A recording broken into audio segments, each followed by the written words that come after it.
ফারাক্কার জাফরগঞ্জে গঙ্গার ধারে পড়ে রয়েছে কয়েক শতাধিক আধার কার্ড, ব্যাপক শোরগোল। ফারাক্কার জাফরগঞ্জ এলাকায় গঙ্গার ঘাটে পড়ে রয়েছে কয়েক শতাধিক আধার কার্ড। শুক্রবার সকালে বিষয়টি নজরে আসতে ব্যাপক হইচই সৃষ্টি হয় এলাকা জুড়ে। অরিজিনাল আধার কার্ড কিভাবে গঙ্গার ধারে পড়ে থাকতে পারে তা নিয়ে প্রশ্ন উঠতে শুরু করেছে। স্থানীয় বাসিন্দাদের দাবি, সাধারণ মানুষ মাসের পর মাস সহজে আধার কার্ড করতে পান না, আর আধার কার্ড করা থাকলেও আবার পোস্ট অফিসের মাসের পর মাস পড়ে থাকে। এর মধ্যেই কোনো যুক্তিতে গঙ্গার ধারে আধার কার্ড পড়ে রয়েছে। বিষয়টি নিয়ে পুলিশকে তদন্ত করে অভিযুক্তদের বিরুদ্ধে কঠোর ব্যবস্থা নেওয়ার দাবি জানিয়েছেন আমজনতা।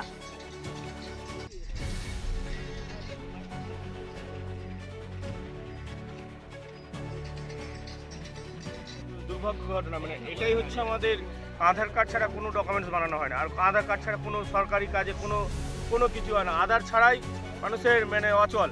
সেই আধার নিয়ে আমাদেরকে আধারই হচ্ছে মেন ডকুমেন্টস, সেই ডকুমেন্টস পাওয়া যাচ্ছে গঙ্গাধারে। এটা খুবই দুর্ভাগ্য ঘটনা, মানে কারণ এটা মানে গাফলতির জন্য আপনার পোস্ট অফিসের এত গাফলতি হয়েছে। এটা সত্যি বলছে, এটা মানে পাবলিক আধার কার্ডের জন্য অনেকে কোথায় দোকান দৌড়তে হচ্ছে, কত টাকা দিয়ে খরচা করছে তাও পাচ্ছে, অনেকে হচ্ছে না, ডুপ্লিকেট পাচ্ছে, অরিজিনাল আধার কার্ড পড়ে আছে। এটা সত্যি, এইটা মানে প্রশাসনকে বলবো, এটা যারা করে গাফলতি করেছে তার ব্যবস্থা নেওয়া হোক।